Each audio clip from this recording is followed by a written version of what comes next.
As we continue our spiritual journey through the temples of our ancestral village Kolluru, we are today visiting a 1,000-year-old Shivalayam from the days of Chola and Krishnadevraya dynasty.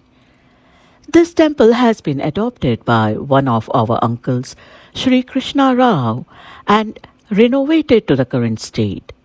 You will see from the pictures how the temple structure has been transformed. We were also super lucky to perform Abhishekam of Lord Shiva in this temple with our own hands, the first of its kind for us. As we head to the temple, let us hear it from his own words as to what motivated him to renovate this temple and what his plans are for the temple going forward. Here is the conversation between K and his uncle, Sri Krishna Rao. మీరు బాగున్నారా? మేమంతా బాగున్నాము. చాలా సంతోషమైంది, చాలా ఆనందం. నేను అక్కడ మేము ఈసారి వెళ్ళాము కొల్లూరు. సో అదే శివాలయం అవన్నీ చూసి పరందమాంతో తిరిగాము. సో అక్కడ అభిషేకం కూడా చేయించాము మేము. అదే నాకు జబీనా మా ఇద్దరికి మీతో మాట్లాడి దాని గురించి, అంటే మీరు ఎలా అసలు అది చేశారు, ఏంటి దాని బ్యాక్గ్రౌండ్ అని చాలా మాకు క్యూరియాసిటీ ఉండింది. మీతో మాట్లాడి కనుక్కుంటాము అని. మీరు చెప్పగలుగుతారా అంకల్ కొంచెము దాని గురించి? అంటే ఎలా, ఎందుకు కట్టారు, ఏంటి దాని బ్యాక్గ్రౌండ్ ఏంటి? అంటే మాకు చాలా ఇంట్రెస్ట్ ఉన్నది దాంట్లో. అది ఇప్పుడు మన ఆంధ్రప్రదేశ్ ఉండేటప్పుడు గుడి కాదు అది. ఆ తమిళనాడులో అప్పుడు మెడ్రాస్ ఉండేది క్యాపిటల్. మనకు ఆంధ్ర క్యాపిటల్ మెడ్రాస్. అప్పుడు 1000 సంవత్సరాల గుడి అది. అప్పుడు ఏమీ లేదు అసలు. అప్పుడు అడవి, అంత మాత్రం కూడా ఏమీ లేదు అసలు. ఆ గుడి అప్పుడు చోళ రాజులు అంటే కృష్ణదేవరాయలకు ముందు చోళ రాజులు. ఆ కాలంలో అప్పుడు అక్కడ కోట కూడా ఉండేది. అప్పుడు ఆ పక్కలోనే మన ఊరికి గుడికి మధ్యలో కోట ఉండేది. చెరువు గట్టు కోట ఉండేది. అప్పుడు యుద్ధం కూడా అయింది. అప్పుడు అక్కడ జెండాకొండ అనేసి ఉంటది, మీకు జ్ఞాపకం ఉందా? మన అడవిలో పైన ఎత్తుగా ఒక కొండ ఉన్నది. అడవి లోపల కొండ ఉంది, దాని పేరు జెండాకొండ అంటారు. జెండాకొండ అక్కడ నుంచి రాజులు యుద్ధం చేస్తున్నారు అనమాట. అక్కడ నుంచి పిరంగితో ఒక గుండు వేసినారు ఇక్కడ ఈ కోట మీద. ఆ గుండు మన దగ్గర ఉంది, పిరంగి గుండు. మనం అక్కడ నేను ఒకరికి డబ్బులు ఇచ్చి తీసి పెట్టినాను. మన దగ్గర ఉంది, ఇప్పుడు ఆల్రెడీ ఉన్నది. గుడిలో ఒకరు పెట్టించినాను. ఓహో, ఆ పిరంగి గుండు అంటే ఏంటి? పిరంగి గుండు అంటే ఆ కాలంలో యుద్ధము ఇవి లేవు. ఒక బండి 2 ఎద్దులు ఈడుస్తారు చూడండి, చక్రాలు, క్యానన్ బాల్ లాగా. దానికి ఒక గొట్టం మాదిరి సెంటర్ లో పెట్టుంటారు, పైప్ మాదిరి. దాని లోపల ఒక బాల్ మాదిరి ఉంటది, పెద్దది, ఒక 10 కేజీలు బాల్ మాదిరి ఉంటది. అది ఆన్ చేస్తే 1 కిలోమీటర్ ఫైర్ అవుతుంది అనమాట. ఏమన్నా కూడా ఫైర్ అయిపోతుంది. ఓహో, సో అది కూడా ఉన్నదా ఇప్పుడు? యుద్ధం అంతా మన దగ్గర తీసి పెట్టాను నేను. ఒకరికి డబ్బులు ఇచ్చి, మన ఊర్లో వాళ్ళు పెట్టుకొని ఉంటే వాళ్ళకి డబ్బులు ఇచ్చి మళ్ళీ ఇంకా ఎక్స్ట్రా ఏమో ఇచ్చి నేను మన గుడిలో తీసి పెట్టాను జ్ఞాపకంగా. అది ఉండేది. అంటే 1000 సంవత్సరాల ముందు కదా ఇప్పుడు నేను చెప్పే స్టోరీ. కరెక్ట్. అక్కడ మీరు ఒక శాసనం చూసినారు, అది మీకు ఐడియా ఉందా? శాసనము ఐడియా లేదు. రాయి. ఇప్పుడు మీరు ఎంటర్ అవుతానే లెఫ్ట్ సైడ్ ఒక రాయి నిలబెట్టినాము. గుర్తుంది. అది రాయి, అది వచ్చి అది తమిళ సంస్కృతం. అది మన తెలుగు కాదు, తమిళ సంస్కృతం. ఇప్పుడు ఇంతవరకు చదివిన వాళ్ళు లేరు అది. ఆ కాలం పురాతనం అన్నమాట అది. అది మీరు ఆ రాయిని గమనించాల మీరు అసలు? చూసాను, నేను రాయి చూశాను, దాని మీద అది రాసుండేది కూడా చూశాను, కానీ అది అంటే అది తమిళ్లో ఉన్నది, అది అదంతా అంత స్ట్రైక్ కాలేదు అప్పుడు. అదే అది సంస్కృతం, ఆ కాలం సంస్కృతం అది. అది లిపి, ఆ కాలం లిపి అది. అప్పుడు ఆ రాజులు కట్టించింది ఇది శాస్త్రము. మనము అంతకు ముందులో గుడి ఏమీ లేదు, మంటపం లేదు. అప్పుడు కింద తవ్వుతా ఉంటే, జేసీబీలో తవ్వుతా ఉంటే ఒక 6-7 అడుగులు లోతు లోపల శాసనం దొరికింది అప్పుడు మనకి. ఓహో ఓహో. సో అక్కడ తవ్వటం అంటే మీరు అసలు అక్కడ ఎందుకు ఆ లొకేషన్ లో అది ఉందని ఎలా తెలిసింది మీకు? అంటే అక్కడే తవ్వాలి అని. నేను 2010 లో ఆయన చనిపోయినాడు. అప్పుడు అక్కడ ఊరు వాళ్ళంతా శివరాత్రి అవుతుంది, శివరాత్రి మేము అప్పుడు 4 రోజులు కుల్లూరులోనే ఉన్నాం. అప్పుడు ఎక్కడికి పోలేదు, ఊరు వదిలి బయట పోవాలి, అక్కడే ఉన్నాం. అప్పుడు ఆయన చనిపోయిన తర్వాత అందరూ ఊర్లో వాళ్ళంతా ఇట్లా మన అక్కడ శివాలయం ఉంది, నాకు తెలియదు శివాలయం ఉంది, శివరాత్రి అవుతుంది అట్లా ఇట్లా అని అన్నారు. అప్పుడు నేను పోయి చూసినాను అనమాట, చెరువు దగ్గర శివాలయం, నాకు తెలియదు కదా అనేసి. అప్పుడు చూస్తే అడవి మాదిరి ఉన్నది, శివాలయం మాదిరి లేదు అసలు, అడవి మాదిరి ఉన్నది. చిన్న గుడి, 4 రాళ్ళు, లోపల ఒక శివలింగం ఉన్నది. ఆయన చెప్పింది మీరు విన్నారా? విన్నాను. ఆ 3 నామాలు ఉండే ఆ లింగం ఎక్కడ ఉంటుందో అక్కడ దాని సిగ్నిఫికెన్స్, దాని ఇంపార్టెన్స్ అవన్నీ చెప్తే అది విన్నాను నేను, చాలా బాగా అనిపించింది. అది అక్కడ అభిషేకం మీకు పూర్వజన్మ పుణ్యం అదంతా. మీరు ఆ శివలింగానికి అభిషేకం చేస్తే 1,000,000 జన్మల పుణ్యము అని అంటాడు. ఓహో. నాకు ఇప్పుడు నాన్న వయసే, నాకు ఇప్పుడు 78 వయసు. కరెక్ట్. నాకు ఇప్పుడు అంత స్తోమతలు, ఇప్పుడు గోపురం కట్టాలా, ఇంకా అమ్మవారి గుడి కట్టాలా, విఘ్నేశ్వరుడి గుడి కట్టాలా, ఇంకా నవగ్రహాలు ఇదంతా చేయాలా. అక్కడ పుట్ట దగ్గర చూసినారా రాహుకేతువులు? పుట్ట దగ్గర వెళ్ళాము, అక్కడ అది కూడా చూసాము. అక్కడ నుంచి స్వామి కూడా వస్తాడు ఇక్కడ, స్వామి దగ్గరికి వచ్చి ఆయన ప్రదర్శన చేసుకొని పోతాడు. రామకృష్ణ చెప్పాడు దాని గురించి కూడా, అది శివరాత్రి రోజు అనుకుంటా, అది బయట పాము వచ్చి అక్కడ చుట్టుకొని లింగాన్ని మళ్ళీ వెళ్తుందంటే. అవునవునవును, చాలా పవర్ ఉంది, చాలా మంచిది అవుతుంది, మీకు పుణ్యం ఉంటది. అంటే మనము మానవ జన్మ ఎత్తిన దానికి ఇది ఒక మంచి కార్యం చేస్తే అది శాశ్వతంగా ఉంటది అన్నమాట. అది ఎస్. సో మీరు అప్పుడు చూసిన ఈ గుడి మీరు చెప్పారు కదా, అప్పుడు అడవిలాగా ఉండిందని. సో అప్పటి నుంచే మీరు స్టార్ట్ చేశారా దీని గురించి, అంటే దీన్ని డెవలప్ చేయటం అవన్నీ? అప్పటి నుంచి అయింది. ఇప్పుడు 12-13 సంవత్సరాల నుంచి. ఇప్పుడు అంతకుముందు అసలు పోయేదానికే కాదు, అక్కడ చెరువు అంతా నీళ్లు ఫుల్గా. అక్కడి నుంచి వ్యాన సంఘం నుంచి రోడ్డు కూడా వేయించినాను. అప్పుడు ఊళ్ళో వాళ్ళు ఏమీ పట్టించుకోవడం వల్ల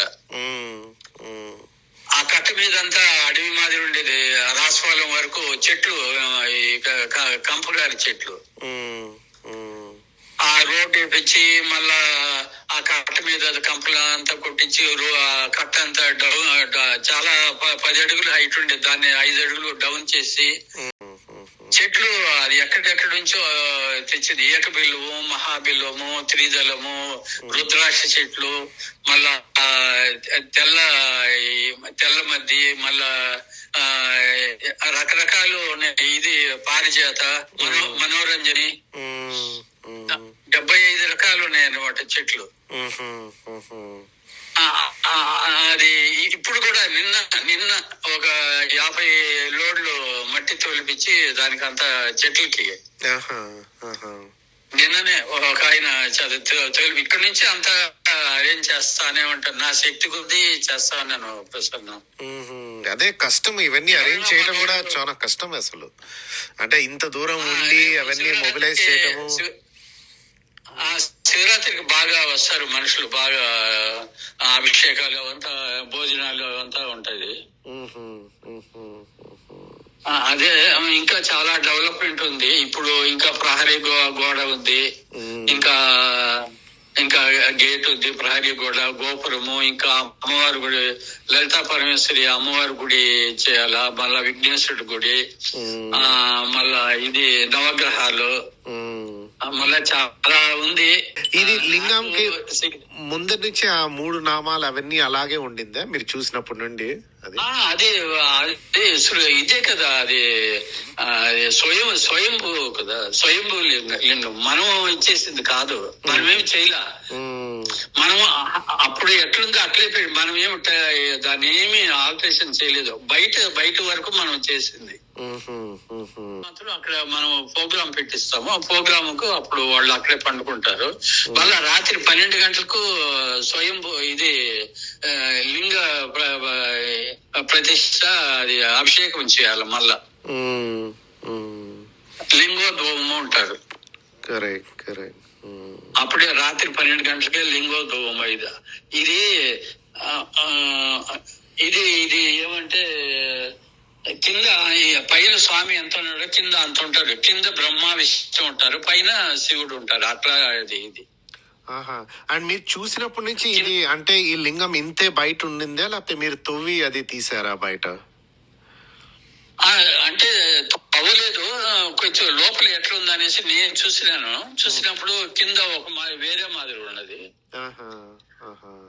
అంటే అక్కడ మనం ఇది చేసిన అష్టబంధం చేసినాంలో అప్పుడు చూడాల్సి వచ్చింది. కింద బ్రహ్మ విష్ణు, పైన శివుడు, అట్లా ఇది ఈ లింగానికి ఉండేది. అది ఉంది, బ్రహ్మ విష్ణు మహేశ్వరుడు అనేసి అది ఉంది. అది ఇంకంత స్వామి లోపల ఉన్నాడు అనమాట. పైన ఉండేది అమ్మవారు అనమాట, పార్వతీదేవి పైన ఉండేది అమ్మవారు, పానవటం అంటారు. ఆమె పార్వతీదేవినే ఆయన అర్ధనారీశ్వరుడు కదా ఆయన. మరి అది తవ్వి ఆ దేవుళ్ళు కూడా అందరిని బయట తేవచ్చు కదా, అంటే ఇంకా కింద వరకు ఫ్లోర్ చేసి అలా చేయకూడదా? అది చేయొచ్చు, మనకు అంత స్తోమత లేదు. అది చేయాలంటే ఒక 4-5 లక్షలు అవుతుంది. ఇది కుంభాభిషేకం చేయాలా, అది మళ్ళా ఖర్చు ఉంటది. ఇవన్నీ చేసిన తర్వాత మళ్ళీ అది ఖర్చు ఉంటది. మళ్ళా అది ఖర్చు పెడితే మనం ఇంకా ఇప్పుడు గుడి కూడా ఇంకా కొంచెం పెద్దవాళ్ళని కనుక్కొని ఇంకా కొంచెం కావాల్సినంత హైట్ తీసుకురావచ్చు స్వామిని. అంటే కనుక్కోవాలి ఆ చేయొచ్చునా లేదా అనేసి. ఏమంటే వెనక చెరువు ఉంది కాబట్టి ఆయన ఒకరికి స్వప్నంలో వచ్చి నా తల మీద గంగ ఉంది, నేను వెనకున్నాను, నేను ఇక్కడే ఉన్నాను, నాకు సరైన స్థలం లేదు అనేసి ఒకరికి స్వప్నంలో చెప్తా ఉన్నాడు. ఇప్పుడు అందుకని ఇప్పుడు గోపురము ఇప్పుడు అర్జెంట్ గా కట్టాలి ప్రసన్న. నేను అదే ఎట్లా ట్రై చేస్తా ఉన్నాను, నా శక్తి కొద్దీ నేను ఇప్పుడు చేయాలా. ఇప్పుడు కాదు, నాకు చేయాలి, తప్పదు. గోపురం కట్టిస్తానులేండి, ఎట్లయినా సరే గోపురం అంటే మిగతా గుడ్లు చేయాలంటే కష్టం అవుతుంది నాకు. అమ్మవారు ఉండాలి, తప్పకుండా అమ్మవారు ఉండాలి. అమ్మవారు ఉంటేనే అయ్యవారికి ఒక బలం ఉంటుంది. అది కరెక్ట్. అది పక్కన విఘ్నేశ్వరుడు ఉండాలి. అది అన్నిటికీ మూలము విఘ్నేశ్వరుడు. ప్రతి ఒక్క గుడికి విఘ్నేశ్వరుడు ఉంటేనే ఆయన ఇది ఫలం ఉండేది అనమాట. మనం ఏ పూజ చేసినా కూడా ఫస్ట్ శుక్లాంబరధరం విష్ణు శశివర్ణం చతుర్భుజం ప్రసన్న వదనం జాయే సర్వ విఘ్నోపశాంతయ అనేసి మనం అనుకొని మళ్ళా చేయాలన్నమాట. అది దేవతలు కూడా ఫస్ట్ విఘ్నేశ్వరుని పూజ చేసేది కాబట్టి ఈ ఎడం పక్క అమ్మవారు, కుడి పక్కన విఘ్నేశ్వరుడు ప్రతిష్ఠ చేయాలి. అది ఫస్ట్ ఇప్పుడు గోపురానికి నేను అరేంజ్ చేస్తామనేసి నేను అందుకనే శివరాత్రికి పోయి ఆడ శిల్పిని కూడా పిలుస్తా ఉన్నాను. కుప్పం అనేసి 400 కిలోమీటర్ ఉంది, అక్కడ ఉన్నాడు శిల్పి, వాళ్ళని పిలిపిస్తా ఉన్నాను. వాళ్ళ చేత చూపించి ఇంకా అరేంజ్ చేయాలి ఆ ప్రసాద్. ఇప్పుడు నేను ఉన్నా లేకపోయినా కూడా దీపం ఎలుగుతా ఉండాలి, అది నేను కోరుకునేది. అది నాకు నాకు కూడా హార్ట్ ప్రాబ్లం ఉంది, మోకాళ్ళు నడిచేదానికి కాదు. నేను ఎప్పుడా ఏమనేసి నాకు తెలియదు. అంటే దీపం ఆడకూడదు అనేసి నేను అరేంజ్ ఏమన్నా చేయాలనేసి అది వేరే ఉంది నాకు. ఆ కోరిక ఉంది. మళ్ళా ట్రస్టీ ఇది అది ఉంది. ఎట్లా ఆయన ఇది సంకల్పం నా చేతిలో ఏమి లేదు. ఆయన ఎవరికి ఎట్లా బుద్ధి పుట్టిస్తాడో అట్లా అంతే. కరెక్ట్. మీరు ఈ ఏజ్ లో కూడా ఇవన్నీ చేస్తున్నారంటే చాలా ఇది మంచిది. మీరు ఇది మనది. ఇప్పుడు నేను అనుకునేది ఏమంటే నాది కాదు, అంతా ఆయనది. ఆయన ఇస్తామని ఆయన పెడతా ఉన్నాం అంతే, మనది కాదు. మళ్ళా జన్మ ఉంది కదా, మళ్ళా జన్మలో మనం అనుభవించాల్సి వస్తుంది. అది కరెక్ట్ కరెక్ట్ కరెక్ట్. మళ్ళా జన్మ ఉంది, లేకుండా ఏమి లేదు. మానవ జన్మ అంత మంచి జన్మ ఇంకొకటి లేదు. ఏ జన్మలో కూడా మానవ జన్మ మాదిరి రాదు. మళ్ళా ఈ జన్మలో ఇంకా మంచి జన్మ కావాలంటే ఇంకా మంచి ఇట్లాంటి పుణ్యకార్యాలు చేయాలి. అది మనము మన దగ్గర ఉండేది మనం తీసుకోపోలేము ప్రసన్న. ఇట్లాంటి కార్యాలు చేస్తేనే మనకు అది ఆ పుణ్యం దక్కేది. అది కరెక్ట్. కూడా పుణ్యక్షేత్రం అది నాకు గ్యారంటీ. అది 100% పుణ్యక్షేత్రం అవుతుంది. పుణ్యక్షేత్రం అది ప్రసిద్ధి అవుతుంది. అది ఇప్పుడు అట్లుంది. ఇప్పుడు అట్లుంది, ఇంకా అవుతుంది. నమస్కారం మావయ్య, ఎలా ఉన్నారు? బాగున్నాను. చాలా సంతోషం. అక్కడ పోయి స్వామిని దర్శనం చేసుకొని అభిషేకం చేసి అంతా చాలా మెచ్చుకున్నారంటే చాలా సంతోషమైంది మీరు పోయిన దానికి. ఇది మా ప్రివిలేజ్ అండ్ ఆనర్ అంకుల్ మావయ్య. అక్కడ మేము వెళ్ళడము, అది అభిషేకం చేయడము, మళ్ళీ మీ గురించి తెలుసుకొని ఎలా మీరు చేశారు అని మాకు చాలా ఉన్నింది. ఎప్పుడు ప్రసన్న చాలా గ్రేట్. స్వామి ఇదంతా కల్పిస్తా ఉన్నాడు అనిపిస్తా ఉంది. అవును, ఉండొచ్చు. అదర్వైజ్ అక్కడ వెళ్ళడము, అలా అంతా అన్ని చేయడము మాకు కూడా అదే అనిపించింది. అంటే ఇక్కడ కృష్ణమామ ఎలా అంటే కట్టించారు, ఎందుకంటే ఇక్కడ ఏమీ లేదు, ఎలా చేశారు అది తెలుసుకోవాలని చాలా ఇంట్రెస్ట్ ఉండింది. అండ్ మీ గురించి నేను ఎప్పుడు మెచ్చుకుంటా ఉంటాను, ప్రసన్నతో ఎప్పుడు చెప్పుకుంటా ఉంటాను. అతను మీ ఫ్యామిలీలో great person and he's really great అని మాట్లాడాలి. ఆ రోజు నుంచి కొల్లూరు ఆ టెంపుల్ వెళ్ళినప్పటి నుంచి అక్కడే చెప్పాను, చిన్న మనం ఇక్కడ ఉన్నాము. చాలా గ్రేట్. ఎవరు లేదు ఇట్లా. చాలా గ్రేట్. మీరు స్వామి మీ ద్వారా మాట్లాడిస్తాను అనిపిస్తుంది. ఆయన చూసినట్టే ఉంది మిమ్మల్ని మీరు మాట్లాడితే. శివయ్య దగ్గర మాట్లాడినట్టే ఉంది. ఆయనే ఇదంతా సంకల్పం. మన చేతిలో ఏమీ లేదు. ఇప్పుడు అదంతా అన్ని కార్యాలు అక్కడ కావాలంటే ఆయన దయ ఉంటేనే కదా. అది కదా. అవును, కరెక్ట్ మావయ్య. It was enlightening to have this conversation with K's uncle Sri Krishna Rao, to know the background of this temple and also to hear his vision of taking this temple to the next level, so that it gives an opportunity to all the pilgrims to come and offer their prayers at this divine and ancient temple of Lord Shiva. We wish him the very best. అదే సంగుడి తీసేసినారు. పూజ అయిపోయింది, రామాలయం పూజ అయిపోయింది. పోలరామ దగ్గరికి పోయినాము. అక్కడ రమేష్ వాళ్ళంతా చాలా మంది ఉన్నారు, చాలా సేపు మాట్లాడినారు. పటాలయం ఉన్నాడు అక్కడ.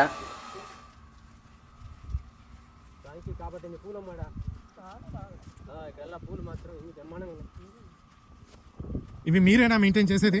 నేనే మొత్తం అంతా చూసుకోవడం. ఈ చెట్లు జామ సాపుకోవడం, దేవుడు అభిషేకం, ఈ కలుపు జిమ్ కూడా అన్నీ చేసి నేనే.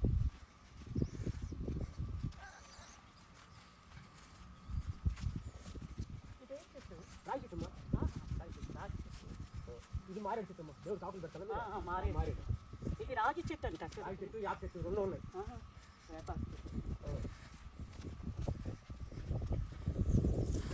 నాగం ప్రతి రోజు నాగం వచ్చి స్వామిని పడుకుంటారమ్మా. ఈశ్వరుడు చుట్టేసుకునేది ఆయన తలకాయ పెట్టుకుంటుంది నైట్. నాగల చదువు ఒక్క రోజు నిజంగా చూస్తే నీకు కావాలంటే సంవత్సరానికి ఒకసారి నాగల చదువు రండి, డీటెయిల్ గా మీరు చూసుకుంటారు. ఆయన ఇక్కడ నుండి వస్తుంది. ఇక్కడి నుంచి వచ్చేసి ఆడ పనుకుంటది ఆహా. స్వామి మీద. వావ్. మీరు కానీ వచ్చి చూపిస్తాం మీకు సంవత్సరానికి ఒకసారి. నేను ఇప్పుడు నాగల చేతి పోయింది కదా, మళ్ళా నాగల చేతి కానీ మీరు మీకే చూపిస్తే మీరే విడి. దానే అదే వస్తుందా మీరేమన్నా? అబ్బా ఆయనే వచ్చి ఆయనకు ఆ రోజు వచ్చి చుట్టేసి ఆయన పడి పెట్టి పనుకుంటారు. మళ్ళీ ఎండబడితే ఉందో చీకట్లో నైట్ వచ్చేది చీకట్లో వెళ్ళిపోద్ది మళ్ళా. మీరు కానీ 4 కోట కానీ ఇటు కానీ వస్తే చూడొచ్చు స్వామిని. చాలా అమౌంట్ చూసినామా నేను. ఇక్కడ నేను పనులు చేస్తే ఇక్కడే ఉంటా. తెలుసులే, చాలా సంవత్సరాల నుంచి ఉన్నారు. చాలా కాలం నుంచి చుట్టూ నేనే. ప్రతి సంవత్సరం ఇక్కడ వస్తున్నాం ఎప్పటి నుంచో. ఇది కట్టారు కదా కృష్ణమామ.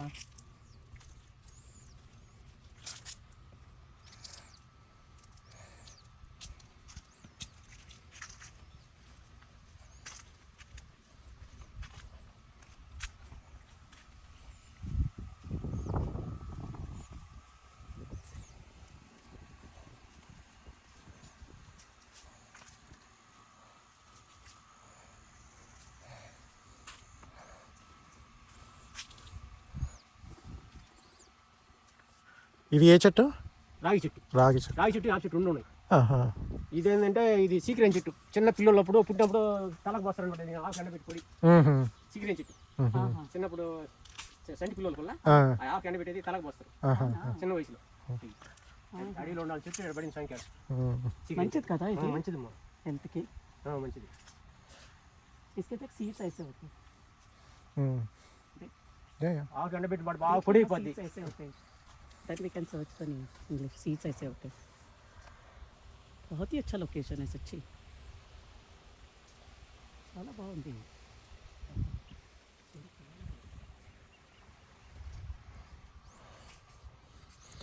పద వెళ్తాం. मैं थोड़ी देर बैठती हूँ ना. మీరు కొల్లూరేనా ప్రాపర్? సొంతూరు కుల్లూరు కాదు, అక్కడ మా కడప జిల్లా. అయితే చాలా కాలం అయింది, ఇప్పుడు 40 ఏళ్ళు అయింది మేము వచ్చి ఈ ఊర్లో చేరినాం కుల్లూరు.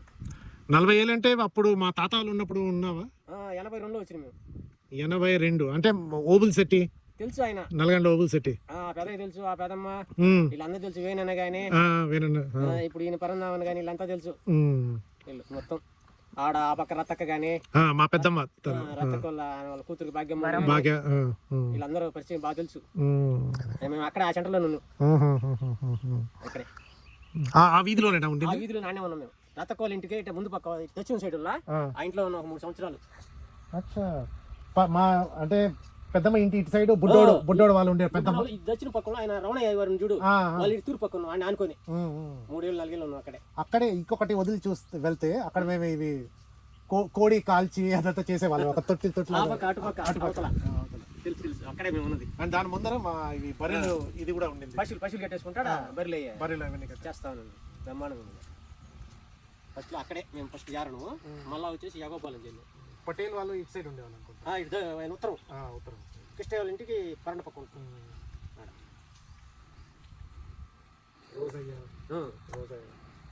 వీళ్ళంతా బజార్లు అంతా మొత్తం తెలుసయ్యా, చాలా కాలం అయింది కాబట్టి వచ్చి. బేవయ్య కానీ ఎంత మనిషి బేవయ్య, ఐటీ గీట ఆయన బలమైన మనిషి బేవయ్య. మళ్ళీ డాక్టర్ సత్యఫ్ డాక్టర్ ఆయన నెల్లూరుకి వెళ్ళిపోయాడు. ఆయన అప్పుడు మన ఊళ్ళో సూదులు వేయడు. మేము ఎప్పుడు వచ్చినా వేదన పెట్టి ఆయన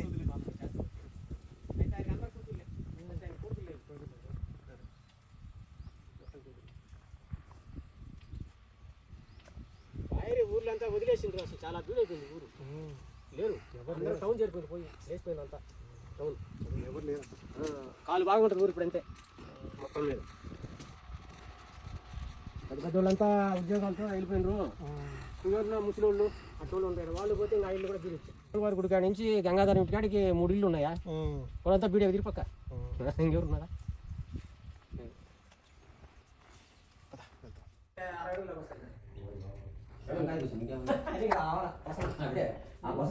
చేసుకున్నా సగంలోకి వస్తే 60 అడుగులు అంటే పెట్టాలంట. గడులు వచ్చేస్తారు. దాని పైకి వచ్చి పెరుగుతారు, కింద తక్కువ. దాంట్లో మళ్ళీ మండపం కట్టాలంట. దాంట్లో తెప్పోత్సవం జరిగేదానికి దాంట్లో మండపం.